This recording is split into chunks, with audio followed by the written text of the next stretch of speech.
व्रत का सबसे पहला नियम, एकादशी व्रत का सबसे पहला नियम है कि आप जिस दिन व्रत करो उसके एक दिन पहले भक्ति का संचार इस हृदय में कर लो। भक्ति का संचार इस हृदय में कर लीजिए। जिस दिन आप व्रत करो, जैसे एकादशी का व्रत कर रहे हो तो दशमी के दिन शाम का समय जब आवे, रात्रि जब होने लगे, शाम का समय आवे और रात्रि का आप जब भोजन ग्रहण करो तो उस भोजन में कोई ऐसा पदार्थ ग्रहण मत करिए जिस पदार्थ के कारण आपकी एकादशी बिगड़ जाए।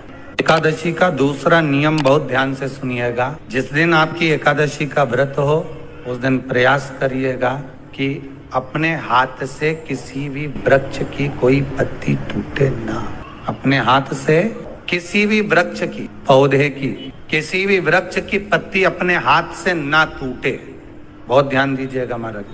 एकादशी का ये दूसरा नियम है कि अपने हाथ से किसी पौधे की, किसी वृक्ष की, किसी डाली की कोई पत्ती ना टूटे, इसका प्रयास करिए। यहाँ पर तीसरे नंबर का जो, चौथे नंबर का जो उपाय बताया है, उपवास करने का जो नियम बताया, उसमें वर्णन किया एकादशी के दिन अगर आपका व्रत है तो आप भूलवश भी डब्बे में रखी हुई रोटी गाय को ना देते हुए कुछ थोड़ा सा फलहार, कोई केला, कोई सेब, जो आप खाते हो, अंगूर, पपीता, जो आप ग्रहण कर रहे हो उसका थोड़ा सा भाग आप गाय को प्रदान। रोटी ही दी है, डब्बे में से निकाल के ले गई, गाय आई है, रोटी देना, देव मना नहीं। बाकी के दिन आप आपके बेटे से कह दो रोटी दिया बेटा जा, पर आप अपने हाथों से, आपका व्रत है तो आप फलहार आप कर रहे हो तो फलहार का ही दान गौ माता को दी। पांचवा वर्णन किया चतुर्थ भाव में, बन सके जितना एकादशी के दिन भगवान का ओम नमो भगवते वासुदेवाय का जाप करें या अपने गुरु मंत्र का स्मरण करें, या जो मंत्र आपके हृदय में समाहित हो, श्री शिवाय नमस्तुभ्यम, ओम नमः शिवाय, राम कृष्ण शिव, जो मन पड़े उसका भजन करें, पर दिल से करें। जितनी देर करते बने उतना देर करें। माला पकड़ने की भी जरूरत नहीं कि माला पकड़ के बैठता हूं तो घट की जिब्या से जप लो नहीं, जी वही उतना में पूरा हो जाए। पांचवा नियम कहा, जिस दिन आपका व्रत रहे किसी निंदक से बात, निंदक जानते हो, भाई दूज के दिन, दिवाली की जो भाई दूज होती है ना, होली दिवाली की जो दूज होती है, उनमें ऐसा गोबर का भाई दूज बनाते हैं और पास में एक चुगलखोर भी बना है और चुगलखोर के ऊपर ऐसा भाटा धर दे, एक पत्थर।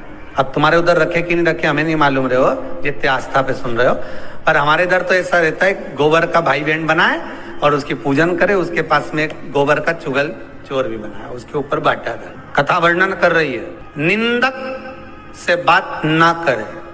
मान लो किसी ने आकर आपको निंदा कर भी दी तो तुरंत सूर्य नारायण भगवान का दर्शन करें और 3 बार उनका दर्शन कर कर नेत्र बंद करें, तब जाकर वो निंदा जो अंदर गई है अंदर पवित्रता प्रदान करेगी, तब जाकर एकादशी का व्रत लगेगा। पहले तो प्रयास करो, अगर जो निंदा करने आता है ना तो उसको उस दिन एकादशी वाले दिन दरवाजे पे लिख दो। फिर कहा जीव की हत्या ना करे, अगला नियम है, अपने द्वारा जीव की हत्या ना हो, प्रयास करना, किसी को कष्ट ना हो। 18 नियम में से एक नियम और, प्रयास करिएगा एकादशी जब भी करें तो द्वादशी से जुड़ी हुई करें, दशमी से जुड़ी हुई एकादशी कम करें।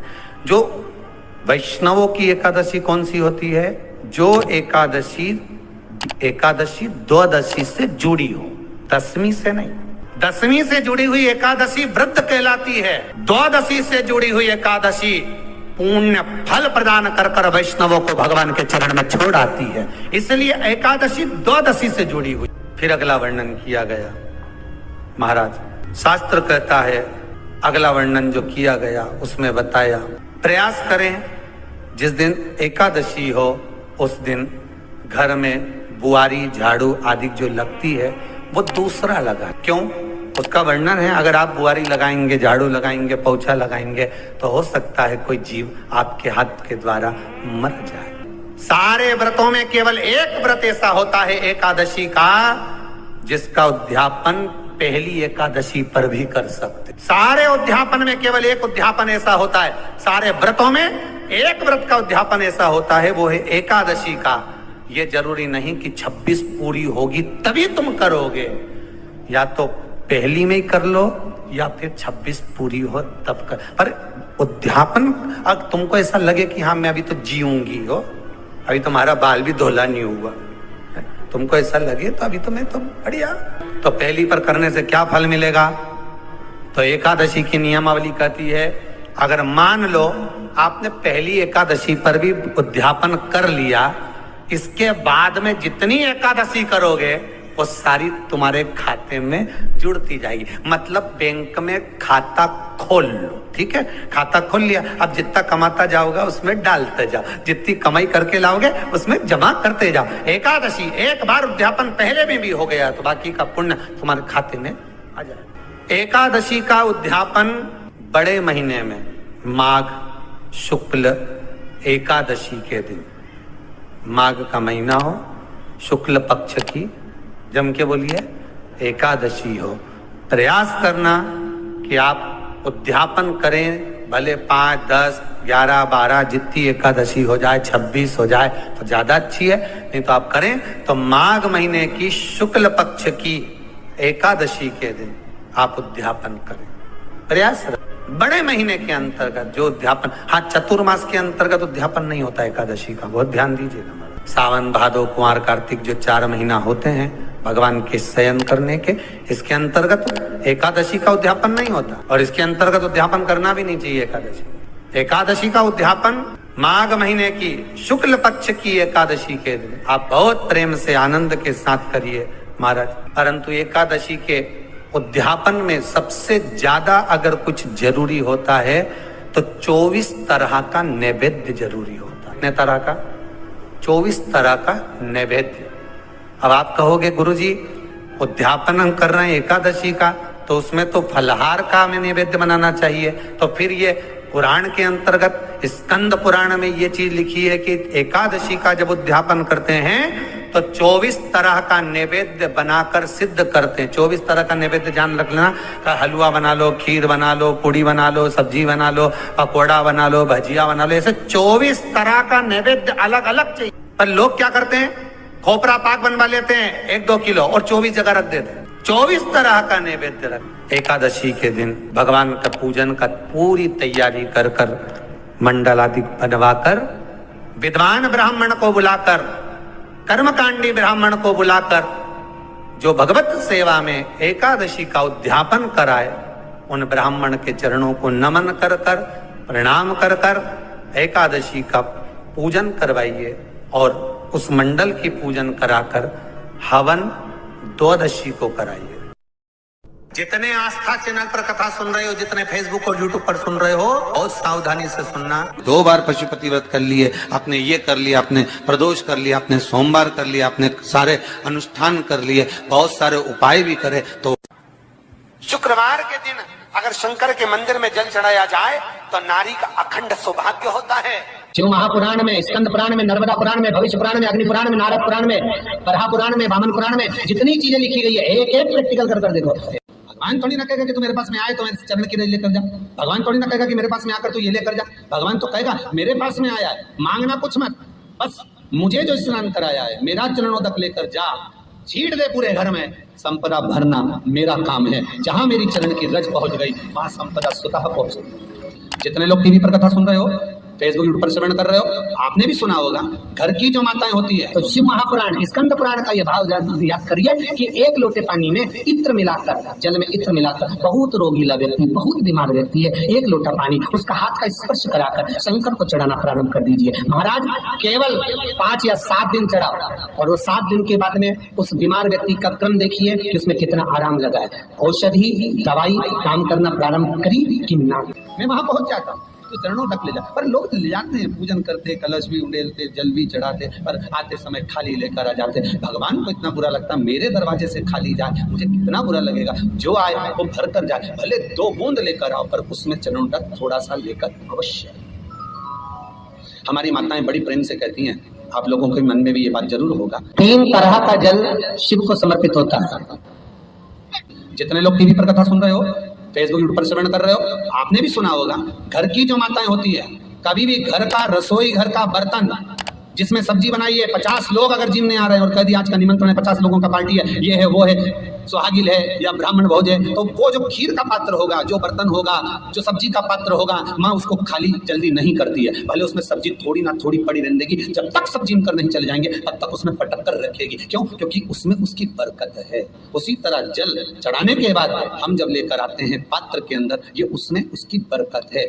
गर्ग संहिता में दूसरी चीज कही, उसको भी समझ लीजिए। गर्ग संहिता में कहा गया, जब आप घर से जल लेकर जाते हो भरकर, तो ये सृष्टि की जितनी नदियां हैं, पृथ्वी पर जितनी नदियां विद्यमान हैं, जितने तालाब, जितने सरोवर, जितने कुंड, जितने विराजमान हैं, उन सारे तीर्थों का जल जब आप घर से लेकर निकलते हो तो वो तीर्थ का संपूर्ण जल आपके कलश में आ जाता है। और जब आप उस जल को शिव पर समर्पित कर देती हो और 2 बूंद चरणा तक लेकर जब जाती हो, तो शिव महापुराण गर्ग संहिता पद्म पुराण कहती है वो जल साधारण नहीं रहता, वो गंगा जल बनकर तुम्हारे घर को पवित्र करने के लिए पहुंच जाता है। वो पवित्र गंगा जल बनता है, उसको लेकर प्रवेश कर, उसको लेकर पहुंच। 3 तरह का जल शिव को समर्पित होता है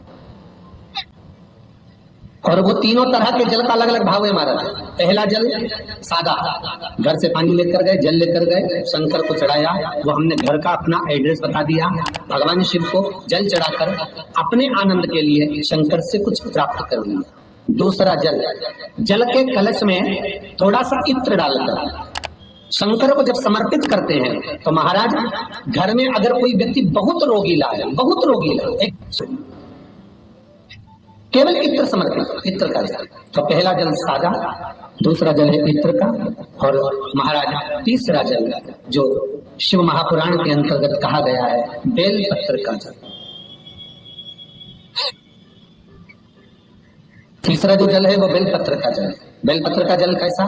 तो महाराज शिव महापुराण की कथा कहती है कि जल के पात्र में एक बेलपत्र अंदर डालकर उस जल के पात्र को ले जाकर शिव को समर्पित करना, अर्थात अपनी मन की कामना भगवान शंकर से कह देना, केवल बेलपत्र के माध्यम। बोलना नहीं है हमको, कुछ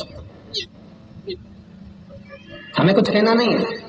3 तरह का जल का जो व्याख्यान वर्णन किया गया, एक सादा जल जो भगवान को कहा, आपने अपना एड्रेस बता दिया, आपने अपने मन का भाव बता दिया। इत्र का जो जल चढ़ाया गया वो केवल रोग मुक्ति के लिए चढ़ाया गया। और तीसरा बेलपत्र, अगर उस जल में एक बेलपत्र भी पड़ी हुई है और वो बेलपत्र पड़ा हुआ जल आप जिस भाव से चढ़ा रहे हो, जिस कामना से चढ़ा रहे हो, शंकर वो कामना आपकी पूर्ण कर उनके लिए ये कथा कर रही। पितरों की 3 बेटियां, तीनों से गलती हो गई। आप शिव मंदिर में जाएं, कोई गलती ना हो, जल चढ़ाएं, मना नहीं, छींटा ना लगे, धीरे धीरे चढ़ाइए। और एक बात अच्छे से ध्यान में रखिएगा, शिव मंदिर से जब भी वापिस आए जल चढ़ाकर अपना फर्ज पूरा अदा कर करें। फर्ज से मतलब जब शिव मंदिर से वापिस आए, जो पत्ती, बेलपत्री, फूल शिवजी पे चढ़े थे वो नीचे शिवलिंग पे से नीचे गिर गए हो। एक शिवलिंग रखा है लाना, मिट्टी वाला, नहीं इधर उठा, में कथा चल रही, थोड़ा ध्यान से सुन। तो आप लोग जो पशुपति व्रत कर रहे हो या कोई भी उपास करते हो, कई लोग कहते हैं हमने करा नहीं हुआ, क्यों नहीं हुआ? उसमें हमारी गलतियों को हमें चाहिए। ये देखिए, अब जैसे ये शिवलिंग रखा है, आपने जल चढ़ाया, अब जल आप यहां से चढ़ा रहे हो तो धीरे धीरे धीरे धीरे चढ़ाएं, जिससे छींटे बाहर ना, यहां तक छींटे रहे ना, जलाधारी तक चलेगा, बाहर ना गिरे। और एक बात का स्मरण रहे, यदि बेलपत्री, फूल, पत्ती जल चढ़ाने के बाद ये सब अगर नीचे गिर जाए, जलाधारी पर गिर गया या नीचे उतर गया, तुम्हारा पूरा जल चढ़ जाए, तुम्हारे पास में चंदन नहीं है, अबीर नहीं है, गुलाल नहीं है, कुछ भी नहीं हो, तो भी अपने हाथ की 3 उंगलियों से रेखा 3 खींचकर और फिर जो माला आदि भगवान की रखी थी उसी से भगवान का वापिस पूरा श्रृंगार कर कर फिर वापिस आइए, भगवान को पूर्ण श्रृंगार।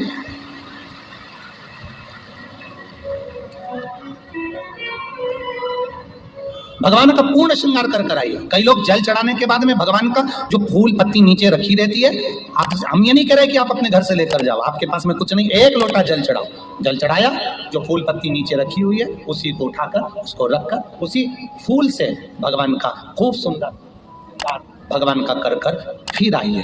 क्यों? शिव का जब हम श्रृंगार कर कर आते हैं, माता पार्वती जी ने देव अधिदेव महादेव का श्रृंगार किया है, आप लोगों के स्मरण में होगा। राम जी ने माता जानकी का श्रृंगार किया है। रामचरित सुनिए कथा, रामायण सुनिए आप लोगों ने, रामायण सुनी होगी तो उसमें माता बैठी हैं शिला के ऊपर और भगवान राम उनका श्रृंगार कर रहे हैं, एक कौवा आता है वो चोंच मार कर जाता है, ये सारा वृत्तांत आप लोगों ने श्रवण किया है। तो राम जी माता सीता का श्रृंगार करते हैं, भगवान कृष्ण राधा जी का श्रृंगार करते हैं। केवल एक देव अधिदेव महादेव की कथा ऐसी है जिसमें पार्वती जी शिव जी का श्रृंगार करती है। शिव का श्रृंगार किस लिए? क्यों? कहा जल चढ़ाने के बाद वहीं पर पड़ी हुई पत्ती से, फूल से, जो चढ़े हुए फूल हैं, चढ़ी हुई पत्ती है, चढ़ा हुआ निर्माल्य है, जो भी शिव जी का है, उसी को धोकर वापिस भगवान का श्रृंगार कर कर आना चाहिए। किस लिए? कि हे भोलेनाथ, जब मैं इस संसार सागर से जाऊं, अखंड सुहाग लेकर पूरी श्रृंगार कर कर इस धाम से जाऊं, ऐसी कृपा है। जो पढ़ाओ, जो पढ़ाओ, चंदन नहीं है, हाथ से चंदन का स्मरण होना चाहिए। नहीं है हमारे पास लगाने को रोली, मौली, चंदन, जो भी आपके पास में, अबीर गुलाल नहीं, अपने मन का गुलाल लगाइए, अपने मन का, ऐसे दिल से रिझाने का प्रयास। ले जाओ, ले जाओ, दिल से चढ़ाइए। और जब भाव से, दिल से आप आनंद के साथ देव अधिदेव महादेव का आप पूजन करो, उसमें गलती ना हो, गलती। देखिए, पितरों की 3 बेटियों को श्राप लग गया। श्राप क्या लगा? तुम्हें पृथ्वी पर जाना पड़ेगा, मृत्यु लोक में जाना पड़ेगा, और तुम्हें मृत्यु लोक में जन्म लेना पड़ेगा। श्री शिवाय नमस्तुभ्यम, सब बोलिए एक बार जमकर, श्री शिवाय नमस्तुभ्यम। प्रैक्टिकल जरूर करना, कहीं सियोर वाला महाराज झूठ तो नहीं बोल रहा। शास्त्रों की बातें हमारे जीवन में हमें सुख प्रदान करें, इसलिए इस भाव का आनंद करते हुए आज की कथा को विराम देते हैं। श्री शिवाय नमस्तुभ्यम। मेरे चैनल को सब्सक्राइब करें, बेल आइकन प्रेस करें, जिससे कि आपको लेटेस्ट वीडियो की नोटिफिकेशन मिल जाएगी।